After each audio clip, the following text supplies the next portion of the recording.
નમસ્કાર મિત્રો, હું છું હસમુખ પટેલ અને તમે જોઈ રહ્યા છો અંકુશ. આજના એપિસોડમાં આપણે આપ સૌને એક અનુરોધ કરીએ. અમે આવતા વીકની અંદર આરોગ્યલક્ષી અપડેટ તૈયાર કરી રહ્યા છીએ, આરોગ્યલક્ષી એપિસોડ તૈયાર કરી રહ્યા છીએ. ગુજરાત સરકારના આરોગ્ય વિભાગમાં ગયા વર્ષે 20,100 કરોડ રૂપિયા રાજ્ય સરકારે પ્રજાના કલ્યાણ માટે વાપર્યા છે. એ પૈસા આપણા સુધી કોઈના કોઈ માધ્યમથી પહોંચ્યા છે. ત્યારે અમે આવતા વીકની અંદર આરોગ્યલક્ષી અમારા એપિસોડ તૈયાર કરી રહ્યા છે. ત્યારે તમારા વિસ્તારની આરોગ્યની સુવિધાઓ, આરોગ્ય કેન્દ્રો, સિવિલ હોસ્પિટલો, જેની અંદર જે કંઈ સુવિધાઓ તમને પ્રાપ્ત થાય છે, આ અંગે તમારા સૂચનો, અભિપ્રાયો અમને તમે મોકલી શકો છો.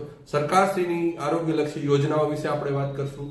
પબ્લિક માટે સરકારે કઈ કઈ યોજનાઓ, એમાં કેટલા ખર્ચા કર્યા છે એ અંગે વાત કરીશું. દાખલા તરીકે પીએમજેવાય યોજના છે, તો ગયા વર્ષે સરકારે 3,100 કરોડ રૂપિયા પીએમજેવાય યોજના અંતર્ગત ખર્ચા છે.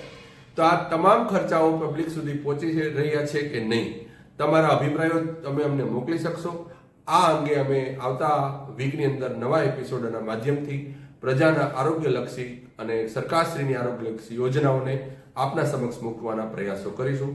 અમારી ચેનલને સબસ્ક્રાઇબ કરજો, ફોલો કરજો અને શેર કરજો અને અમને તમારા અભિપ્રાયો, તમારી આસપાસ બનતી આરોગ્યની જે કંઈ ગતિવિધિ છે અને જે કંઈ વાસ્તવિકતા છે અમને મોકલવા વિનંતી કરી રહ્યા છીએ.